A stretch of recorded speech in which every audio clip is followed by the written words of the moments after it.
Hello friends, ನಮಸ್ಕಾರ. ಎಲ್ಲರೂ ಹೇಗಿದ್ದೀರಾ? ಎಲ್ಲರೂ ಚೆನ್ನಾಗಿದ್ದೀರಾ ಅಂತ ಅನ್ಕೊಂಡಿದ್ದೀನಿ. ನಾನು ಕೂಡ ತುಂಬಾ ಚೆನ್ನಾಗಿದ್ದೀನಿ. ಎಲ್ಲ ದೇವರ ಆಶೀರ್ವಾದ, ನಿಮ್ಮ ಆಶೀರ್ವಾದ, ನಾನು ಚೆನ್ನಾಗಿದ್ದೀನಿ. ಫ್ರೆಂಡ್ಸ್, ಇವತ್ತು ಥಂಬ್ನೇಲ್ ನೋಡಿ ನಿಮ್ಗೆ ಅರ್ಥ ಆಗಿರ್ಬೋದು ನಾನು ಯಾವ ಟಾಪಿಕ್ ಬಗ್ಗೆ, ಯಾವ ವಿಷಯದ ಬಗ್ಗೆ ನಾನು ಮಾತಾಡ್ತಾ ಇದ್ದೀನಿ ಅಂತ ಹೇಳಿ. ಒಂದು ತಂದೆಯ ಬಗ್ಗೆ ನಾನು ವಿಷಯವನ್ನ ಮಾತಾಡ್ತಾ ಇದ್ದೀನಿ. ಫ್ರೆಂಡ್ಸ್, ಫಾದರ್ಸ್ ಡೇ ಅಂದ್ರೆ ಏನು? ಫಾದರ್ಸ್ ಡೇ ಅಂದ್ರೆ ಎಲ್ಲಾ ಮಕ್ಕಳಿಗೆ, ತಂದೆ ಮಕ್ಕಳಿಗೆ ಇರುವಂತಹದ್ದು ವಿಶೇಷವಾದ ದಿನ ಅಂತ ನನ್ಗನ್ಸುತ್ತೆ ಅಲ್ವಾ? ನನ್ ಪ್ರಕಾರ ಆ ತರ ಅನ್ಸುತ್ತೆ. ಆದ್ರೆ ನನ್ನ ಪಾಲಿಗೆ ಅದೇನಂತ ಗೊತ್ತಿಲ್ಲ. ಅಂದ್ರೆ ನಿನ್ ತಂದೆ ಇಲ್ವಾ ಅಂತ ನೀವು ಕೇಳ್ಬೋದು. ಇದಾರೆ, ನನ್ ತಂದೆ ನನ್ಗೆ ಇದ್ದಾರೆ, ತುಂಬಾ ಚೆನ್ನಾಗಿದ್ದಾರೆ. ಅವ್ರ ಆರೋಗ್ಯ ಚೆನ್ನಾಗಿದೆ, ಅವರು ಕೂಡ ಚೆನ್ನಾಗಿದ್ದಾರೆ, ಜೀವಂತವಾಗೇ ಇದ್ದಾರೆ, ಇಲ್ಲ ಅಂತ ಅಲ್ಲ. ನನ್ ತಂದೆ ಬಗ್ಗೆ ನನಗೆ ಏನ್ ನೆನಪಿದೆ ಅಂತ ಅಂದ್ರೆ, ನಾನು ಚಿಕ್ಕವಳಿದ್ದಾಗ ಕಡ್ಲೆಪುರಿಯನ್ನ ತಗೊಂಡು ಮಡಿಲು ತುಂಬಾ ತುಂಬ್ತಾ ಇದ್ರು ತಿನ್ನಕ್ಕೋಸ್ಕರ, ಅದು ನೆನಪಿದೆ. ಮತ್ತೆ ಬಿಸ್ಕೆಟ್ ಅನ್ನ ತಗೊಂಡು ಟೀಯಲ್ಲಿ ಎಜ್ಬಿಟ್ಟು ತಿನ್ನಿಸ್ತಾ ಇದ್ರು, ಅದು ನೆನಪಿದೆ. ನನ್ ತಂದೆ ನನ್ಗೆ ಏನ್ ಮಾಡ್ತಾ ಇದ್ರು ಅಂತ, ಸೈಕಲ್ ಅಲ್ಲಿ ಅವರು ಮುಂದ್ಗಡೆ ಕಂಬಿ ಮೇಲೆ ಒಂದು ಟವಲ್ ಅನ್ನ ಸುತ್ತಬಿಟ್ಟು ಅವರು ನನ್ನನ್ನ ಕೂರಿಸ್ಕೊಂಡು ತಿರುಗಾಡಿಸ್ತಾ ಇದ್ರು, ಅದು ನೆನಪಿದೆ. ಅಷ್ಟು ಬಿಟ್ರೆ ನನ್ನ ಜೀವನದಲ್ಲಿ ಇನ್ ಬೇರೆ ನೆನಪು ಅನ್ನೋದು ಇಲ್ಲ.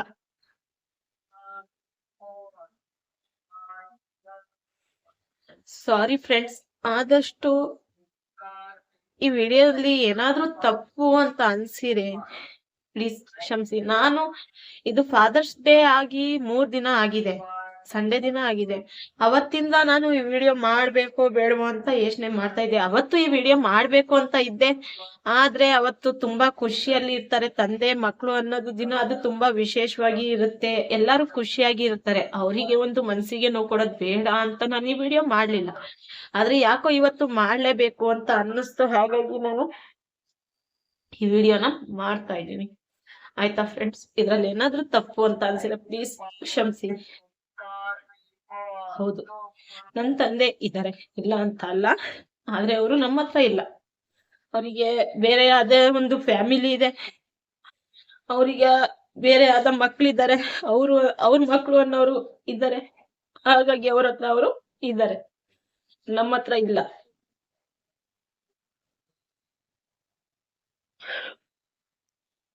ಸರಿ, ಯಾಕೆ ಕಾರಣ ಏನು? ಗಂಡ ಹೆಂಡತಿ ಮಧ್ಯೆ ಚಿಕ್ಕ ಪುಟ್ಟ ಸಮಸ್ಯೆಗಳು ಬರೋದು ಸಹಜ. ಅಷ್ಟಕ್ಕೋಸ್ಕರನೇ ಬೇರೆ ಮದ್ವೆ ಆಗೋದು ಇದು ಎಷ್ಟು ಸರಿ ನೀವೇ ಹೇಳಿ? ಅಷ್ಟಕ್ಕೋಸ್ಕರನೇ ಚಿಕ್ಕ ಪುಟ್ಟ ವಿಷಯಕ್ಕೆ ತಗೊಂಡು ನಮ್ ತಾಯಿನ ಬಿಟ್ಟಾಕಿದ್ರು, ಬಿಟ್ಬಿಟ್ಟು ಅವರು ಬೇರೆ ಮದ್ವೆ ಅಂತ ಆಗಿದ್ದಾರೆ. ಅವರಿಗೂ 4 ಮಕ್ಳು ಇದ್ದಾವೆ, ಅವ್ರ ಜೊತೆ ಅವ್ರ ಜೀವನ ಚೆನ್ನಾಗಿದ್ದಾರೆ. ಆಯ್ತು, ನನ್ಗೆ ಫಾದರ್ಸ್ ಡೇ ಅಂತ ಬಂದಾಗ ನನ್ಗೆ ಪ್ರತಿ ಸಲಾನು ನೋವು ಅಂತ ಚುಚ್ಚೋದು ನಂಗಿದೆ ಮಾತು. ಯಾಕೆ? ನಾವೇನ್ ತಪ್ಪು ಮಾಡಿದ್ದೋ? ಸರಿ, ಗಂಡ ಹೆಂಡತಿ ಜಗಳ 1000 ಇರುತ್ತೆ ಫ್ರೆಂಡ್ಸ್, ಆದ್ರೆ ಮಕ್ಳು ಏನ್ ಮಾಡಿರ್ತಾರೆ, ಆ ಶಿಕ್ಷೆ ಮಕ್ಳಿಗೆ ಯಾಕೆ ಸಿಕ್ಬೇಕು? ಸರಿ, ನಮ್ ತಾಯಿ ಏನೋ ನಮಗೆ ಕರ್ಕೊಂಡ್ ಬಂದ್ಬಿಟ್ರು, ಅವ್ರು ಸಾಕೊಂಡ್ರು, ಅವ್ರವ್ರ ಪಾಡು, ಅವ್ರ ಆ ಕಡೆ ಆದ್ರು ಇವ್ರ ಈ ಕಡೆ ಆದ್ರು, ನಾವು ನಮ್ ತಾಯಿ ಕಡೆ ಆಗೋದು ಮುಗೀತು. ಆದ್ರೆ ನನ್ ತಂದೆ ಇನ್ನೊಂದು ತಪ್ಪು ಮಾಡಿದ್ದೇನ್ ಗೊತ್ತಾ? ನನ್ನ ಹೆಸರನ್ನ ಅವ್ರು ಇನ್ನೊಂದು ಮಗಳಿಗೆ ಇಟ್ಟಿದ್ದು.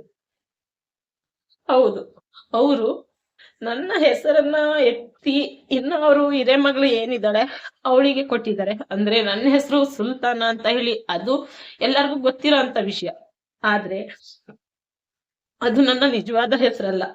ನನ್ನ ಹೆಸರು ಬಂದು ಆಯಿಷಾ. ಅವರು ನನ್ನ ತಂದೆ ಇಟ್ಟಂತ ಹೆಸರು ಆಯಿಷಾ ಅಂತ ಹೇಳಿ. ಆ ಹೆಸರನ್ನ ನನ್ ತಾಯಿ ನನ್ಗೆ ಕರ್ಕೊಂಡ್ ಬಂದ್ಮೇಲೆ ಅವ್ರ ಹಿರಿ ಮಗಳು ಏನಿದ್ದಾರೆ ಅವರಿಗೆ ಈಗ ಇಟ್ಕೊಂಡಿದ್ದಾರೆ, ಆಯಿಷಾ ಅಂತ ಅವಳಿಗೆ ಹೆಸರು ಇಟ್ಟಿದ್ದಾರೆ. ಇದು ಎಲ್ಲಿಗೆ ಸರಿ ನೀವೇ ಹೇಳಿ? ನನ್ ತಂದೆ ಸತ್ರು ಕೂಡ ನಾನ್ ಮಕ ನೋಡಕ್ ಇಷ್ಟ ಪಡೋದಿಲ್ಲ. ಇಂಥ ತಂದೆ ಬೇಕಾ ಮಕ್ಳಿಗೆ? ಹೆಣ್ಣು ಮಕ್ಕಳಿಗೆ ಬೇಕಾ? ನನ್ ಪ್ರಕಾರ ಬೇಡ. ತಂದೆ ಆಗಿದ ತಕ್ಷಣನೇ ಎಲ್ಲಾ ಜವಾಬ್ದಾರಿ ಮುಗ್ದೋಗಲ್ಲ. ಆ ಜಾಗದಲ್ಲಿ ನಿಂತು ಆ ಜವಾಬ್ದಾರಿಯನ್ನ ಎಲ್ಲ ನಿಭಾಯಿಸಿ ಮಕ್ಳು ತಲೆ ಮೇಲೆ ತಂದೆಯಾಗಿ ಎಲ್ಲ ನಿಭಾಯಿಸಿದ್ರೆ ಮಾತ್ರ ಅವನು ತಂದೆ ಅಂತ ಅನ್ನಿಸ್ಕೊಳಕ್ಕೆ ಅರ್ಹತೆ ಇರುತ್ತೆ ಅಂತ ನನ್ನ ಅನಿಸಿಕೆ. ಪ್ಲೀಸ್ ಇದ್ರಲ್ಲಿ ಏನಾದ್ರೂ ನಿಮ್ಗೆ ತಪ್ಪು ಅಂತ ಅನ್ಸಿದ್ರೆ ನನ್ಗೆ ಯಾವ್ದಕ್ಕೂ ಕಮೆಂಟ್ಸ್ ಅಲ್ಲಿ ತಿಳಿಸಿ ಫ್ರೆಂಡ್ಸ್. ನನ್ನ ಅನಿಸಿಕೆ ಏನು ಅಂದ್ರೆ, ಇಲ್ಲ, ನನ್ ತಂದೆಯಾಗಿ ಇರೋಕೆ ಅರ್ಹತೆ ಇಲ್ಲ. ನನ್ ಪ್ರಕಾರ ನಾನು ಈ ವಿಡಿಯೋನ ಮಾಡನೋ ಬೇಡೋ ಅಂತ ಯೋಚನೆ ಮಾಡ್ತಾ ಇದ್ದೆ, ಆದ್ರೆ ಮಾಡ್ಲೇಬೇಕು ಅಂತ ಅನ್ನಿಸ್ತು. ಹಾಗಾಗಿ ನಾನ್ ಮಾಡ್ತಾ ಇದ್ದೀನಿ. ಕಾರಣ ಇಷ್ಟೇ, ಚಿಕ್ಕ ಪುಟ್ಟ ಜಗಳಗಳು ಸಂಸಾರ ಜೀವನ ಅಂತ ಅಂದ್ಮೇಲೆ ಇದ್ದೇ ಇರುತ್ತೆ ಫ್ರೆಂಡ್ಸ್ ಅಲ್ವಾ. ಗಂಡ ಹೆಂಡತಿ ಮಧ್ಯೆ 1000 ಸಲ ಬರುತ್ತೆ ಹೋಗುತ್ತೆ, ಅವೆಲ್ಲ ನಿಭಾಯಿಸ್ಕೊಂಡು ಹೋಗೋದೇ ಒಂದು ಜೀವನ ಅಲ್ವಾ, ಒಂದು ಸಂಸಾರ ಅಲ್ವಾ. ಅಷ್ಟಕ್ಕೋಸ್ಕರ ಗಂಡ ಹೆಂಡತಿ ದೂರ ಆಗಿ ಅಷ್ಟಕ್ಕೋಸ್ಕರ ಮಕ್ಳಿಗೆ ಯಾಕೆ ಶಿಕ್ಷೆ ಕೊಡ್ಬೇಕು? ನಾನು ಪ್ರತಿ ಸಲ ನೋಡ್ತೀನಿ, ತುಂಬಾ ಕಡೆ ನೋಡ್ತೀನಿ ತಂದೆ ಮಕ್ಳು ಯಾವ ತರ ಇರ್ತಾರೆ. ಎಕ್ಸಾಂಪಲ್ ಈಗ ನಮ್ಮ ಮನೆಯಲ್ಲಿ ನನ್ ಮಕ್ಳಿಗೆ ನಮ್ಮ ಮನೆಯವರೇ ಆಗಿರ್ಬೋದು, ಯಾವ ತರ ಅವರು ಪೋಷಣೆಯನ್ನ ಮಾಡ್ತಾರೆ, ಎಷ್ಟು ಚೆನ್ನಾಗಿ ನೋಡ್ಕೊಂತಾರೆ. ಯಾಕೆ ನಮ್ ತಂದೆ ನಮ್ಗೆ ಯಾಕೆ ಆ ರೀತಿ ಇದ್ ಮಾಡಿದ್ರು? ನಾವೇನ್ ತಪ್ಪು ಮಾಡಿದ್ದು? ನಾವು ಮಕ್ಳಾಗಿ ಅವರಿಗೆ ಹುಟ್ಟಿದ್ದೆ ತಪ್ಪಾಯ್ತಾ ಹೇಳಿ? ನಾನಾಗಿರ್ಬೋದು, ನನ್ನ ತಮ್ಮ ಆಗಿರ್ಬೋದು, ಅವರು ನಮ್ಗೆ ಒಂದ್ ದಿವಸಕ್ಕೂ ಒಂದ್ ಜೊತೆ ಬಟ್ಟೆ ತಂದೋರಲ್ಲ. ನಮ್ ತಂದೆ ಒಂದ್ ಜೊತೆ ಬಟ್ಟೆನೂ ತಂದೋರಲ್ಲ. ಯಾರಾದ್ರೂ ರಿಲೇಶನ್ ಅಲ್ಲಿ ತಂದಿರೋಂತ ಬಟ್ಟೆನ ನಮ್ ನನಗೆ ತಂದಿರೋಂತ ಬಟ್ಟೆನ ನನ್ ತಂದೆ ತಾಂಡೋಗಿ ಸಂತೆಲಿ ಮಾರ್ಕೊಂತ ಇದ್ರು ಆಯ್ತಾ. ಒಂದು ಕೂಡ ಒಂದ್ ಜೊತೆ ಬಟ್ಟೆ ಇಲ್ದಂಗಾಗಿ ನಮ್ಮ ಮಮ್ಮಿ ಆಗಿನ ಕಾಲದಲ್ಲಿ ಕಾಗದ ಬರಿತಾ ಇದ್ರು ಗೊತ್ತಾ, ಫೋನ್ ಇರ್ಲಿಲ್ಲ. ನಮ್ಮ ಅಮ್ಮನ ಟೈಮಲ್ಲಿ ಫೋನ್ ಇರ್ಲಿಲ್ಲ. ಎಷ್ಟೋ ದಿನ ನನಗೆ ಬರೀ ಚಡ್ಡಿ ಬನ್ನಿನಲ್ಲಿ ಇಟ್ಟಿದಾರಂತೆ ನಮ್ಮ ಮಮ್ಮಿ. ನನ್ಗೆ ಇಟ್ಬಿಟ್ಟು, ಅಪ್ಪ ಮಗಿಗೆ ಬಟ್ಟೆ ಇಲ್ಲ ತಗೊಬನ್ನಿ 1-2 ಜೊತೆನ ಅಂತ ಕಾಗದದಲ್ಲಿ ಬರ್ದು ನಮ್ಮ ಅಮ್ಮನ ನನ್ಗೆ ಅವ್ರ ಅಪ್ಪ ಅಮ್ಮನ ಕೈಲಿ ಬಟ್ಟೆಯನ್ನ ತರ್ಸ್ಕೊಂಡು ನನ್ಗೆ ಹಾಕಿದ್ದಾರೆ. ಅಂತ ಪರಿಸ್ಥಿತಿ ಜೀವನ ನಂದು ನಡೆದಿದೆ. ಅಂತ ತಂದೆ ನನ್ ತಂದೆ. ಅಷ್ಟಕ್ಕೂ ನನ್ ತಂದೆ ಮದ್ವೆ ಆಗಿರೋದು ಎಷ್ಟು ಗೊತ್ತಾ? 4 ಮದ್ವೆ ಆಗಿದ್ದಾರೆ. 1 ಅಲ್ಲ 2 ಅಲ್ಲ 4 ಮದ್ವೆ ಆಗಿರೋ ಅಂತ ತಂದೆ ನನ್ ತಂದೆ. ಅದ್ರಲ್ಲಿ ಫಸ್ಟ್ನೇ ಹೆಂಡ್ತಿನೇ ನಮ್ಮ ಮಮ್ಮಿ. 2 ಹೆಂಡ್ತಿದಿರು ಅವ್ರೇನು ಬೇರೆಯವ್ರಲ್ಲ, ದೂರದವ್ರಲ್ಲ. ಅವ್ರಿಗೆ ಗೊತ್ತಿಲ್ಲ ಇವ್ರ ಮದ್ವೆ ಆಗಿರೋದು, ಇವ್ರಿಗೆ ಮಕ್ಳಿರೋದು ಗೊತ್ತಿಲ್ಲ ಅನ್ನಕ್ಕೆ ಅದು ಅಲ್ಲ. ಅವರು ರಿಲೇಶನ್ ಅಲ್ಲೇ, ಅವ್ರ ಕಡೆ ರಿಲೇಶನ್ ಅಲ್ಲೇ, ನಮ್ ತಂದೆ ಕಡೆ ರಿಲೇಶನ್ ಅಲ್ಲೇ ಮದ್ವೆ ಆಗಿರೋ ಅಂತವ್ರು ಇಬ್ರುನು. ಮತ್ತೆ ಅವ್ರಿಬ್ರಿಗೂ ಬಿಟ್ಟು ಮತ್ತೆ 4ನೇ ಮದ್ವೆ ಆಗಿದಾರಲ್ಲ, ಅವರಿಗೆ 4 ಮಕ್ಳಿದ್ದಾರೆ. ಮಧ್ಯದಲ್ಲಿ ಇರುವಂತ 2 ಹೆಂಡ್ತಿದಿರಿಗೆ ಮಕ್ಳಿಲ್ಲ. ಅವರಿಗೆ 2 ಗಂಡು 2 ಹೆಣ್ಣು. ಲಾಸ್ಟ್ನೇ ಹೆಂಡತಿ ಏನಿದ್ದಾರೆ ಅವರಿಗೆ 2 ಗಂಡು 2 ಹೆಣ್ಣು, 4 ಮಕ್ಳಿದ್ದಾರೆ. ಆ ಹಿರೇ ಮಗಳಿಗೆ ಏನಿದೆ ಅವಳಿಗೆ ಐಶಾ ಅಂತ ಹೆಸರು ಇಟ್ಟಿದ್ದಾರೆ. ಅದು ನನ್ನ ಹುಟ್ಟು ಹೆಸರು, ನನ್ನ ತಂದೆ ನನಗೆ ಕೊಟ್ಟಂತ ಹೆಸರದು. ಈಗ ಅದು ಆ ಹೆಸರನ್ನ ಕಿತ್ತಿ ಅವರು ಆ ಮಗಳಿಗೆ ಕೊಟ್ಟಿದ್ದಾರೆ. ಅದು ಎಷ್ಟ್ರ ಮಟ್ಟಿಗೆ ಸರಿ? ಇದು ನಿಮ್ಗೆ ಸರಿ ಅನ್ಸುತ್ತಾ?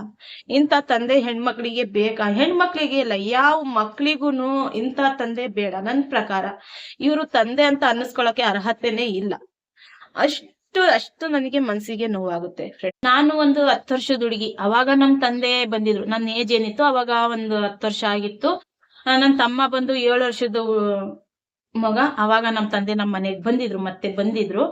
ಅದು ಅವರು ಚಿಕ್ಕ ಹೆಂಡತಿ ಏನಿದ್ದಾರೆ ಅವರಿಗೆ ಗೊತ್ತಿಲ್ಲ. ಅವ್ರಿಗೆ ಗೊತ್ತಿಲ್ದಂಗೆ ಕದ್ದುಬಿಟ್ಟು ನಮ್ಮ ಮನೆಗೆ ಬಂದಿದ್ರು. ಅವಾಗ ಎಲ್ಲ ಹಿಂಗೆ ಚಿಕ್ಕ ಪುಟ್ಟ ಯಾಕೆ ಬಂದ್ರಿ ಏನ್ ಬಂದ್ರಿ ಅಂತ ಈಗ ಮನೇಲಿ ಇರೋರು ಕೇಳ್ತಾರಲ್ವಾ. ಇಲ್ಲ, ನನ್ನನ್ನ ಶಂಸಿ, ಮತ್ತೆ ನನ್ಗೆ ಹೆಂಡತಿನೂ ಬೇಕು ಮಕ್ಳು ಬೇಕು, ನಂದೇ ತಪ್ಪು, ನಾನ್ ಬಿಟ್ಟಿದ್ದು ತಪ್ಪಾಯ್ತು, ನಾನು ಜೊತೆಲಿ ಇರೋಕ್ಕೆ ಇಷ್ಟಪಡ್ತೀನಿ, ನಾನು ಮತ್ತೆ ಎಲ್ಲಾರ ಜೊತೆ ಇದ್ಕೊಂಡು ಹೋಗ್ತೀನಿ ಅಂತ ಬಂದ್ರು. ಮತ್ತೆ ಸರಿ ಓಕೆ ಅಂತ ಹೇಳ್ಬಿಟ್ಟು ನಮ್ಮ ಮಮ್ಮಿನೂ ಕೂಡ ಅವರಿಗೆ ಸೇರಿಸ್ಕೊಂಡ್ರು. ಎಲ್ಲ ನಮ್ಮ ಮನೆಯಲ್ಲಿ ಇರೋರೆಲ್ಲ, ನಮ್ಮ ಮಾವದಿರಾಗಿರ್ಬೋದು, ನಮ್ಮ ಅಜ್ಜಿ ತಾತ ಆಗಿರ್ಬೋದು, ಓಕೆ ಅಂತ ಹೇಳಿ ಎಲ್ಲಾರು ಹೊಂದಿಸ್ಕೊಂಡ್ರು. ಓಕೆ, ಅವರು ಮತ್ತೆ ಅದೇ ಹಳೆ ರಗಳೆಯನ್ನ ತೆಗೆದ್ರು. ಅವ್ರದ್ದು ಹಳೆ ರಗಳೆ ಏನು ಅಂತ ಅಂದ್ರೆ, ಒಡವೆ ಇದ್ರೆ ಕೊಡು, ದುಡ್ಡಿದ್ರೆ ಕೊಡು. ನಾವು ಗುಡಿಸ್ಲು ಮನೆಯಲ್ಲಿ ಜೀವನ ಮಾಡ್ತಾ ಇದ್ದು. ಮನೆಯಲ್ಲಿ ಇರುವಂತ ಮೇಕೆ ಆಗಿರ್ಬೋದು, ಒಂದು ಹಸು ಆಗಿರ್ಬೋದು, ಅದು ಮಾರ್ಬಿಟ್ಟು ದುಡ್ಡನ್ನ ಕೊಡು, ಒಂದ್ ಸ್ವಲ್ಪ ದುಡ್ಡು ಬೇಕು. ಅದು ಹಳೆ ಚಾಲಿಯನ್ನ ಅವ್ರದ್ದು ಅದೇ ಮತ್ತೆ ತೆಗೆದ್ರು. ಮತ್ತೆ ಇದೇ ರೀತಿ ನೀವು ಮಾಡ್ತಿದ್ದೀರಾ ಅಂತ ನಮ್ಮ ಮಮ್ಮಿ ಏನೋ ಬೈದಿದ್ಕೆ, ಮತ್ತೆ ನಮ್ಮ ಮನೆಯವ್ರಿಗೆಲ್ಲ, ನಮ್ಮ ಮಾವದಿರ್ಗೆಲ್ಲ ಗೊತ್ತಾಗಿ ಅವರು ಬೈದಿದ್ಕೆ ಮತ್ತೆ ಅವರು ಹೋಗ್ಬಿಟ್ರು. ಅವಾಗ ನಾನು ತಂದೆ ಏನು ಅಂತ ನಾನು 3 ವರ್ಷದಲ್ಲಿ ಅವರಿಗೆ ನೋಡಿದ್ದು ನೆನಪಿದೆ. ಅವರು ನನಗೆ ಯಾವ ತರ ಸಾಕಿದ್ರು, ಅವರು ನನಗೆ ಯಾವ ತರ ಎತ್ಕೊಂಡ್ ತಿರುಗ್ತಾ ಇದ್ರು, ಸೈಕಲ್ ಅಲ್ಲಿ ತಿರುಗಿಸ್ತಾ ಇದ್ರು. ಅವರು ನನಗೆ ಅಂಗಡಿಯಲ್ಲಿ ಒಂದು ಬಿಸ್ಕೆಟ್ ಆಗಿರ್ಬೋದು, ಮತ್ತೆ ಒಂದು ಟೋಸ್, ಅದು ವರ್ಕಿ ಅಂತ ಬರುತ್ತೆ, ಆಗಿನ ಕಾಲದಲ್ಲಿ ವರ್ಕಿ ಅಂತ ಬರ್ತಾ ಇತ್ತು, ಟೋಸ್ ಬಂದ್ ತರ ಇರುತ್ತೆ, ಅದು ನಮ್ಗೆ ಏನ್ ತಿನ್ನಿಸ್ತಾ ಇದ್ರು ಅದೆಲ್ಲ ನನಗೆ ನೆನ್ಪಿತ್ತು. ಆದ್ರೆ ತಂದೆ ಫೇಸ್ ಏನಿದೆ ನನಗೆ ನೆನ್ಪಷ್ಟಾಗಿರ್ಲಿಲ್ಲ. 10 ವರ್ಷದಲ್ಲಿ ನನ್ ತಂದೆ ಬಂದ್ರಲ್ವಾ, ಅವಾಗ ನಾನ್ ನೋಡ್ದೆ ನನ್ ತಂದೆ ಇವ್ರು ಅಂತ ಖುಷಿ ಆಯ್ತು. ಅವಾಗ ಅವರು ನನಗೆ ಒಂದು ಸರ ಒಂದು ಡಜನ್ ಬಳೆ, ಮತ್ತೆ ಒಂದು ಹೇರ್ ಬ್ಯಾಂಡ್ ತಂದಿದ್ರು ಗ್ರೀನ್ ಕಲರ್, ಒಂದ್ ಅರ್ಧ ಲೀಟರ್ ಕೊಬ್ಬರಿ ಎಣ್ಣೆಯನ್ನ, ನನ್ನ ಕೂದಲು ಚೆನ್ನಾಗಿತ್ತು ಹೇರ್ ನೋಡ್ಬಿಟ್ಟು ನನ್ ಮಗಳಿಗೆ ಅಂತ ಕೊಬ್ಬರಿ ಎಣ್ಣೆ ಏನಿದೆ ಅದನ್ನ ತಂದ್ಕೊಟ್ಟಿದ್ರು. ತುಂಬಾ ಖುಷಿ ಆಯ್ತು. ಅದು ನನ್ನ ಜೀವನದಲ್ಲಿ ಮೊದಲನೇ ಸರಿ ನನ್ನ ತಂದೆ ಕೈಯಿಂದ ನಾನು ತಗೊಂಡಿರೋ ಅಂತ ವಸ್ತುಗಳು ಅಷ್ಟು ಮಾತ್ರ. ಅದ್ ಬಿಟ್ರೆ ಬೇರೆ ವಸ್ತುಗಳು ಇಲ್ಲ ನನ್ನ ಜೀವನದಲ್ಲಿ, ಆಯ್ತಾ. ಅಷ್ಟ್ರ ಮಟ್ಟಿಗೆ ನಾನು ನಮ್ಮ ತಂದೆನ ನೋಡಿದ್ದೆ. ಅವಾಗ ಬಂದಿದ್ದವರು ಒಂದ್ 15 ದಿವಸ ಮಧ್ಯದಲ್ಲಿ 2 ದಿನ ಬರೋದು, 3 ದಿನ ಬರೋದು, ಹೋಗೋದು, ಆತರ ಮಾಡ್ಕೊಂಡು 1 ತಿಂಗಳು ಬಂದ್ರು ಹೋದ್ರು, ಮತ್ತೆ ಅದೇ ರಗಡೆ ಮಾಡ್ಕೊಂಡು ಅವ್ರು ಹೋಗ್ಬಿಟ್ರು. ಮತ್ತೆ ಇರ್ಲಿಲ್ಲ, ಅವ್ರು ಹೋಗ್ಬಿಟ್ರು. ಸರಿ ಹೋದ್ರೆ ಹೋಗ್ಲಿ ಅಂತ ಬಿಟ್ಟಾಕ್ತಾ ಅಲ್ಲಿಗೆ ಒಂದ್ 3-4 ತಿಂಗಳಿಗೆ ನಮ್ ರಿಲೇಶನ್ ಅಲ್ಲಿ ಒಂದ್ ಮದ್ವೆ ಬಂತು. ಆ ಮದ್ವೆ ಬಂದು ನಮ್ ರಿಲೇಶನ್ ಅಲ್ಲಿ ಆ ಹೆಣ್ಣು ಏನಿದೆ ಅದು ನಮ್ ತಂದೆ ಊರದ್ದು ಹೆಣ್ಣು. ನಮ್ಮೂರ್ಗೆ ಮತ್ತೆ ನಮ್ಮ ಮಮ್ಮಿ ಇದಾರಲ್ಲ ಅವ್ರ ಊರ್ಗೆ ನಮ್ ತಂದೆ ಊರ್ಗೆ 40 ಕಿಲೋಮೀಟರ್ ಡಿಫ್ರೆನ್ಸ್ ಅಷ್ಟೇನೆ. ಅವು ಹೆಣ್ಣು ಅಲ್ಲೇದ್ ಆಗಿರೋದ್ರಿಂದ ನಾವು ಮದ್ವೆಗೆ ಹೋಗ್ಬೇಕಾಗಿತ್ತು. ಹಾಗಾಗಿ ನಮ್ಮ ಮಮ್ಮಿ ಬರ್ಲಿಲ್ಲ. ನನ್ಗೆ ಮತ್ತೆ ನನ್ನ ತಮ್ಮಂಗೆ ಇಬ್ರಿಗೂನು ಅವ್ರ ಜೊತೆ ಗಂಡಿನ ಜೊತೆ ಕಳಿಸ್ಕೊಟ್ರು, ಮದ್ವೆಗೆ ಹೋಗ್ ಬನ್ನಿ ಅಂತ ಹೇಳಿ. ನಾವು ಹೋದೋ ಮದ್ವೆಗೆ ಹೋದಾಗ ಅಲ್ಲಿ ಮದ್ವೆಯಲ್ಲಿ ನಮ್ ತಂದೆ ಬಂದ್ರು, ಊಟಕ್ಕೆ ಅಂತ ಬಂದಿದ್ರು. ಮದ್ವೆ ರಿಲೇಶನ್ ಎಲ್ಲ ನಾವು ಈಗ ನಮ್ ರಿಲೇಶನ್ ಏನಿದೆ, ಹೆಣ್ಣು ಏನಿದೆ ಅದು ರಿಲೇಶನ್ ಆಗಿದ್ರು. ಹಾಗಾಗಿ ಮದ್ವೆಗೆ ಅಂತ ನಮ್ ತಂದೆ ಬಂದಿದ್ರು. ಅವ್ರ ಹಿರಿ ಮಗಳು ಏನಿದ್ದಾರೆ ಅವ್ರಿಗೆ ಕರ್ಕೊಂಡ್ ಬಂದಿದ್ರು. ನಾನ್ ಹೋಗಿ ಯಾಕಪ್ಪ ನೀವು ಮತ್ತೆ ನಮ್ ಮನೆಗ್ ಬರ್ಲಿಲ್ಲ ಅಂತ ನಾನ್ ಮಾತಾಡಿಸ್ದೆ. ಆದ್ರೆ ಅವರು ಏನು ಮಾತಾಡ್ಲಿಲ್ಲ. ಸರಿ ಹೋಗ್ಲಿ ಬಿಟ್ಟಾಕಿ, ಅದು ಏನು ಇದಿಲ್ಲ. ಅಪ್ಪ ನೀವ್ ಯಾವಾಗ ಮನೆಗ್ ಬರ್ತೀರಾ, ನೀವ್ ಮತ್ತೆ ಮನೆಗ್ ಬರಲ್ವಾ, ಬನ್ನಿ ಅಪ್ಪ ನಮ್ ಮನೆಗ್ ಬನ್ನಿ ಅಂತ ನಾನು ಕೈ ಹಿಡ್ಕೊಂಡು ಕರ್ದೆ. ಆದ್ರೆ ಅವ್ರು ಏನು ಮಾತಾಡ್ಲಿಲ್ಲ. ಮತ್ತೆ ನಾವು ಊಟಕ್ಕೆ ಟೇಬಲ್ ಮೇಲೆ ಏನ್ ಕುಂತಿದೀವಿ, ನಮ್ ಎದುರುಗಡೆ ಟೇಬಲ್ ಮೇಲೆನೆ ನಮ್ ತಂದೆ ಕೂತಿದ್ರು. ಒಂದೇ ಟೇಬಲ್ ಅಲ್ಲಿ ಆಪೋಸಿಟ್ ಅಲ್ಲಿ ಅವ್ರು ಕುಂತಿದ್ದಾರೆ. ಅವ್ರ ಆಪೋಸಿಟ್ಗೆನೆ ನಾನು ಹೋಗಿ ಮಾತಾಡ್ಬೇಕು ಅಂತಾನೆ ಚೇರ್ ಮೇಲೆ ನಾನು ನನ್ನ ತಮ್ಮ ಇಬ್ರು ಕೂತ್ಕೊಂಡು ಊಟ ಮಾಡುವಾಗ ನನ್ ತಂದೆ ಕೈ ಹಿಡ್ಕೊಂಡು ನಾನು, ಅಪ್ಪ ಇಲ್ ನೋಡಿಪ್ಪ ನೀವು ಬರಲ್ವಾ ನಮ್ ಮನೆಗೆ ಅಂತ ಕೇಳಿದ್ರೆ, ಪಕ್ಕದಲ್ಲಿ ಅವರಿಗೆ ಇರುವಂತ ಮಗಳು ಏನಿದ್ದಾಳೆ ಅವಳು, ಯಾರಪ್ಪ ಇವರು ನಿಮ್ಗೆ ಅಪ್ಪ ಅಂತ ಕರೀತಿದ್ದಾರೆ. ಅವಾಗ ಅವಳ ಏಜ್ ಬಂದು ಒಂದು 6 ವರ್ಷ 5 ವರ್ಷ ಏಜ್ ಅವಳದು. ಅವ್ರ ಹಿರೇ ಮಗಳು ಏನಿದ್ದಾಳೆ ಅವಳ ಏಜ್ ಬಂದು 7 ವರ್ಷ. ನನ್ ತಮ್ಮಂದು 5 ವರ್ಷ ಆ ಹುಡುಗಿದು. ನನ್ ತಮ್ಮಂಗುನು ಅವ್ರ ಮಗಳಿಗೂನು ಹಿರೇ ಮಗಳಿಗೂನು 2 ವರ್ಷ ಡಿಫ್ರೆನ್ಸ್ ಇದೆ. ಅವಾಗ ನನ್ ತಂದೆ, ಅವ್ರು ಯಾರು ಅಂತ ನೀನ್ ತಲೆ ಕೆಡ್ಸ್ಕೊಬೇಡ, ಅವ್ರು ಯಾರೋ ಅವ್ನ್ ಕರಿತಾ ಇದಾರೆ, ಅವ್ರ ಅಪ್ಪ, ನಾನ್ ಅವ್ರ ಅಪ್ಪ ಅಲ್ಲ, ನೀನ್ ಊಟ ಮಾಡಮ್ಮ ಅಂತ ಹೇಳಿ ಅವಳಿಗೆ ಊಟ ಮಾಡಿಸಿ ಕರ್ಕೊಂಡು ಹೋದ್ರು. ಇದು ಎಷ್ಟು ಸರಿ? ನನ್ ಕಣ್ಮುಂದೆ ನನ್ ತಂದೆ ಬೇರೆ ಮಗಳಿಗೆ ಊಟ ಮಾಡಿಸುವಾಗ ನನ್ಗೆ ಎಷ್ಟು ಕಷ್ಟ ಆಗಿರ್ಬೇಡ. ನನ್ಗೆ ಆ ದಿನಗಳೆಲ್ಲ ನೆನಪು ಬರ್ತವೆ, ಸಖತ್ ನೋವಾಗುತ್ತೆ. ನಾನು ಈಗ ತಕ್ಕಮಟ್ಟಕ್ಕೆ ನಾನು ಚೆನ್ನಾಗಿದ್ದೀನಿ. ನನ್ನ ಜೀವನದಲ್ಲಿ ಈಗ ಇರೋಂಥ ಜೀವನದಲ್ಲಿ ದೇವ್ರ ದಯದಿಂದ ಎಲ್ಲಾರ ಆಶೀರ್ವಾದದಿಂದ ನನ್ನ ತಾಯಿ ನನಗೆ ಕಷ್ಟಪಟ್ಟು ಸಾಕಿರೋದು. ಒಂದೊಂದು ದಿನ ಏನ್ ಕಷ್ಟಪಟ್ಟಿದ್ದಾರೆ, ಒಂದು ತುತ್ತು ಅನ್ನಕ್ಕೆ ಏನ್ ಕಷ್ಟಪಟ್ಟಿದ್ದಾರೆ ನನ್ನ ತಾಯಿ, ಅದು ನನಗ್ ಗೊತ್ತು, ಆಯ್ತಾ. ಅದು ನಾನು ವಿವರಣೆ ಮಾಡಕ್ಕಾಗಲ್ಲ, ಅಷ್ಟು ಕಷ್ಟಪಟ್ಟು ನನಗೆ ಸಾಕಿದ್ದಾರೆ ನನ್ನ ತಾಯಿ. ಆದ್ರೆ ನನ್ ತಂದೆ ಆದವರು ಆ ಜಾಗದಲ್ಲಿ ತುಂಬಾ, ಅವ್ರ ತಂದೆ ಅನ್ನಿಸ್ಕೊಳ್ಳೋಂತ ಜಾಗದಲ್ಲಿ ಅವರು ಯಾವುದಕ್ಕೂ ಅರ್ಹತೆ ಇಲ್ಲ, ಅವ್ರ ಅರ್ಹತೆನೇ ಇಲ್ಲ, ಅವ್ರ ಯೋಗ್ಯತೆನೇ ಇಲ್ಲ ಅಂತ ನಾನು ಹೇಳ್ತೀನಿ.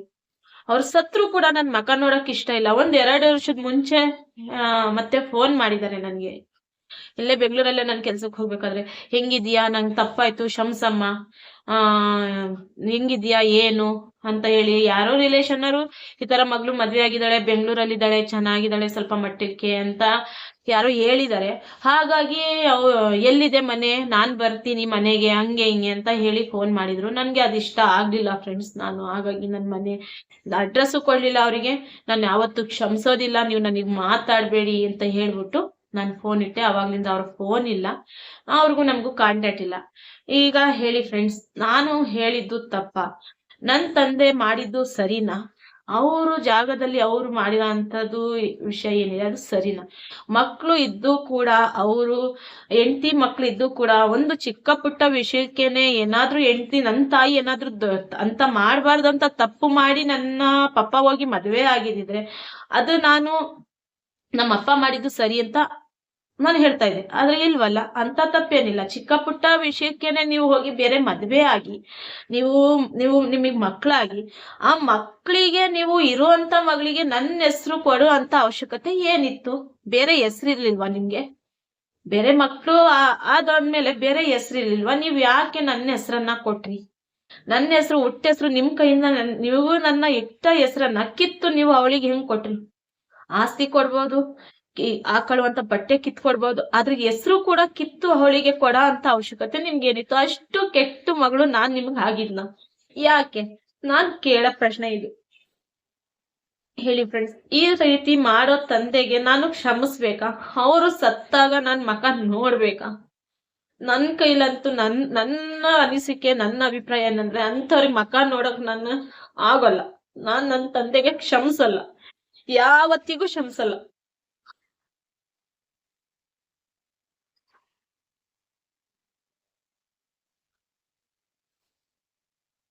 ನನಗೆ ಇಂಥ ನೋವುಗಳು ಆಗ್ತಾ ಇರ್ತವೆ, ಬರ್ತಾ ಇರ್ತವೆ, ನೆನಪು ಬರುತ್ತೆ, ತುಂಬಾ ನೋವು ತಿಂತೀನಿ. ನನ್ ಜೀವನದಲ್ಲಿ ಈಗ ತಕ್ಕಮಟ್ಟಿಗೆ ನಾನು ಚೆನ್ನಾಗಿದ್ದೀನಿ. ಆದ್ರೆ ಈ ನೋವುಗಳಿದಾವಲ್ಲ, ತುಂಬಾ ಇಂಥ ಕಥೆಗಳು ತುಂಬಾನೇ ಇದಾವೆ, ನನ್ ಜೀವನದಲ್ಲಿ ಇದಾವೆ. ನಾನ್ ಇದನ್ನ ವಿವರಿಸ್ತೀನಿ, ನಾನ್ ಇದನ್ನ ಹೇಳ್ತೀನಿ, ಯಾವ ಟೈಮಲ್ಲಿ ನಾನು ಏನೇನ್ ಕಷ್ಟ ಪಟ್ಟಿದೀನಿ, ನಾನ್ ಯಾವ ತರ ನಾನು ಬೆಳೆದಿದ್ದೀನಿ, ನಾನ್ ಯಾವ ತರ ಕಷ್ಟದಲ್ಲಿ ನಾನು ಬೆಳೆದು ಇಲ್ಲಿಗೆ ನಿಂತಿದ್ದೀನಿ ಅನ್ನೋದನ್ನ ನಾನು ಈ ಯೂಟ್ಯೂಬ್ ಅಲ್ಲಿ ನಾನು ವಿವರಿಸ್ತೀನಿ, ನಾನು ಹೇಳ್ತೀನಿ ಫ್ರೆಂಡ್ಸ್. ಯಾರ ಭಯನೂ ನನ್ಗಿಲ್ಲ, ಆಯ್ತಾ? ಯಾರೆಲ್ಲ ಹೊಸಬ್ರು ಇದ್ರ ನಮ್ ಚಾನಲ್ಗೆ ಸಬ್ಸ್ಕ್ರೈಬ್ ಮಾಡಿ. ನಿಮ್ಗೆ ಈ ಕತೆ ಬಗ್ಗೆ ಏನ್ ಅನ್ಸುತ್ತೆ ಅಂತ ಹೇಳಿ ಕಮೆಂಟ್ಸ್ ಅಲ್ಲಿ ತಿಳಿಸಿ. ಇಷ್ಟ ಆದ್ರೆ ನಿಮ್ಗೆ ಒಂದು ಲೈಕ್ ಕೊಡಿ, ಅದಕ್ಕೂ ಏನಾದ್ರೂ ಇಷ್ಟ ಆದ್ರೆ ಶೇರ್ ಮಾಡಿ, ಅದು ನಿಮ್ ಇಷ್ಟ, ನಾನು ಇಲ್ಲ ಅಂತ ಹೇಳೋದಿಲ್ಲ. ನನ್ಗೆ ಇವತ್ತು ತುಂಬಾನೇ ನೋವು ಆಗ್ತಾ ಇದೆ, ತುಂಬಾನೇ ನೋವು ಆಗ್ತಾ ಇದೆ. ನಾನು ಮರಿತೀನಿ, ಮತ್ತೆ ಆ ನೆನಪುಗಳು ನೋವು ನನ್ಗೆ ಕೊಡ್ತಾನೆ ಇರುತ್ತೆ. ಸೊ ಫ್ರೆಂಡ್ಸ್, ಫಾದರ್ಸ್ ಡೇ ಬಗ್ಗೆ ದೇವ್ರು ಇಟ್ಟಿರುವಂತ ಮಕ್ಕಳಿಗೆ ಮತ್ತೆ ತಂದೆ ಮಕ್ಕಳು ಏನಿದ್ದಾರೆ, ದೇವ್ರು ಚೆನ್ನಾಗಿಟ್ಟಿರ್ಲಿ ಅಂತ ನಾನು ಕೇಳ್ಕೊಂತೀನಿ. ಚೆನ್ನಾಗಿರ್ಲಿ. ಮತ್ತೆ ತಂದೆ ಆದರೂ ಅಷ್ಟೇನೆ, ಪ್ಲೀಸ್ ಚಿಕ್ಕ ಪುಟ್ಟ ವಿಷಯಕ್ಕೆ ನೀವು ಮಕ್ಕಳನ್ನ ಹೆಂಡ್ತಿನ ಬಿಡಕ್ ಹೋಗ್ಬೇಡಿ. ನನ್ ಕಣ್ಣಾರೆ ತಾಯಿ ಏನ್ ಕಷ್ಟಪಟ್ಟಿದ್ದಾರೆ ನಾನ್ ನೋಡಿದೀನಿ. 1000 ಬರುತ್ತೆ ಹೋಗುತ್ತೆ, ಪ್ಲೀಸ್ ಆದಷ್ಟು ನಿಮಗೆ ಕೈ ಮುಗ್ದು ಕೇಳ್ಕೊಂತೀನಿ. ಅಲ್ಲಲ್ಲೇ ಚಿಕ್ಕ ಪುಟ್ಟ ವಿಷಯಕ್ಕೆಲ್ಲ ನೀವು ಸಂಸಾರಗಳನ್ನ ಹಾಳು ಮಾಡ್ಕೋಬೇಡಿ. ಸಂಸಾರಗಳನ್ನ, ಮಕ್ಳು ಭವಿಷ್ಯ ನೋಡಿ, ಅವ್ರು ನಿಮ್ ಕಣ್ಮುಂದೆ ಇರುವಂತದ್ದು ನೋಡಿ, ಅಷ್ಟಕ್ಕೆ ನೀವು ಹೋಗಿ ಬೇರೆ ಮದ್ವೆ ಆಗೋದಾಗ್ಲಿ, ಮಕ್ಕಳನ್ನ ಬಿಡೋದಾಗ್ಲಿ, ಅದ್ರಲ್ಲೂ ನಿಮ್ಮ ಮಕ್ಕಳಿಗೆ ಕೊಟ್ಟಿರುವಂತ ಜಾಗನ ಇನ್ನೊಂದು ಮಗುಗೆ ಕೊಡಕ್ ಹೋಗ್ಬೇಡಿ, ಆಯ್ತಾ? ಅದು ಜೀವನದಲ್ಲಿ ತುಂಬಾನೇ ನೋವು ಕೊಡುವಂತ ವಿಷಯ ಆಗಿರುತ್ತೆ. ಸೊ ಪ್ಲೀಸ್ ಆದಷ್ಟು ನಿಮ್ಗೆ ಕೇಳ್ಕೊಂತೀನಿ, ಯಾರು ಅಷ್ಟೇನೆ ಗಂಡ ಹೆಂಡತಿ ಇಬ್ರು ಕೂಡ ಅನ್ಯೋನ್ಯವಾಗಿ ನಿಮ್ಮ ಮಕ್ಕಳನ್ನ ಸಾಕೋದ್ ನೋಡಿ. ಜೀವನದಲ್ಲಿ ಕಷ್ಟ ಅನ್ನೋದು ಪ್ರತಿಯೊಬ್ಬರಿಗೂ ಇದೆ, ಎಂಥವ್ರಿಗೂ ಇಲ್ಲ ಅಂತ ಇಲ್ಲ. ಅಷ್ಟಕ್ಕೇನೆ ಗಂಡ ಹೆಂಡತಿ ಆದವರು ನಮ್ಮನೇಲೂ ಚಿಕ್ಕ ಪುಟ್ಟ ಚಕ್ಲ ನಡೀತಾ ಇರ್ತವೆ, ಕಾಮನ್ ಅದು ಅಲ್ವಾ? ಜೀವನ, ಸಂಸಾರ, ಕಷ್ಟ ಸುಖ ಅಂದ್ಮೇಲೆ ಜಗಳ ಅನ್ನೋದು ಅದು ನಾರ್ಮಲ್ ಆಗಿರುತ್ತೆ. ಸೊ ಅಷ್ಟಕ್ಕೇನೆ ಮಕ್ಳು ಭವಿಷ್ಯ ಯೋಚನೆ ಮಾಡ್ದಂಗೆ ನೀವು ಹೋಗ್ಬೇಡಿ, ಪ್ಲೀಸ್. ನಿಮಗೆ ಕೈ ಮುಗಿದ್ ಕೇಳ್ಕೊಂತೀನಿ. ಗಂಡ ಹೆಂಡತಿ ಆದವರು ನಿಮ್ಮ ಕಷ್ಟ ಸುಖವನ್ನ ಹಂಚ್ಕೊಂಡು ಮಕ್ಕಳನ್ನ ಆದಷ್ಟು ಖುಷಿಲಿ ಅಂಬ್ಲಿನೇ ಕುಡ್ಸಿ, ಬೇಡ ಅನ್ನಲ್ಲ, ಅಂಬ್ಲಿನೇ ಕುಡ್ಸಿದ್ರು ನೆಮ್ಮದಿಯಿಂದ ಚೆನ್ನಾಗಿರ್ಬೇಕು. ಮಕ್ಳಿಗೋಸ್ಕರ ಕನ್ಸು ಕಟ್ಟಿ, ಒಂದು ತಂದೆ ತಾಯಿ ಆದವ್ರಿಗೆ, ಒಂದು ತಂದೆ ಆದವನ್ಗೆ ಮಕ್ಳು ಅನ್ನೋ ಮೇಲೆ ಕನ್ಸು ಕಟ್ಬೇಕು, ಆ ಕನಸನ್ನ ನನಸು ಮಾಡ್ಬೇಕು. ಅದು ತಂದೆ ಅನ್ನೋ ಅರ್ಹತೆ, ಅವಾಗ ಸರಿ ಅನ್ಸುತ್ತೆ.